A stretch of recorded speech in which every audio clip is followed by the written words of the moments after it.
Part 2 of my 3-part series, starting with application. Yesterday I did prep, so go ahead and watch that video. Tomorrow come back to see gel polish application.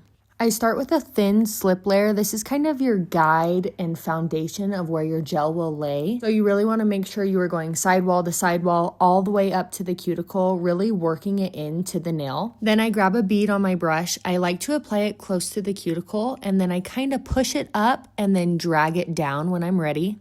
I've never been good at the swishy swashy back and forth motion, so this is how I do it, and I have the same results. As I'm bringing it down, I'm really looking at that line of light, making sure it's nice and even. I'll show you a good video of line of light in a minute.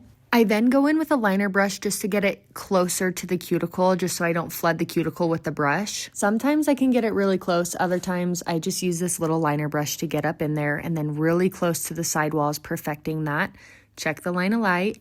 Cure it 60 seconds. Again, you are not curing this slip layer. This slip layer you are leaving on there. It is a guide. You want to leave it uncured.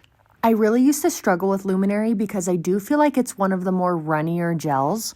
But again, going in on a different finger, I use that bead. I'm just pushing it up to the cuticle and I'm dragging it down with my brush, kind of moving the gel where I want it to go in order to get that perfect line of light.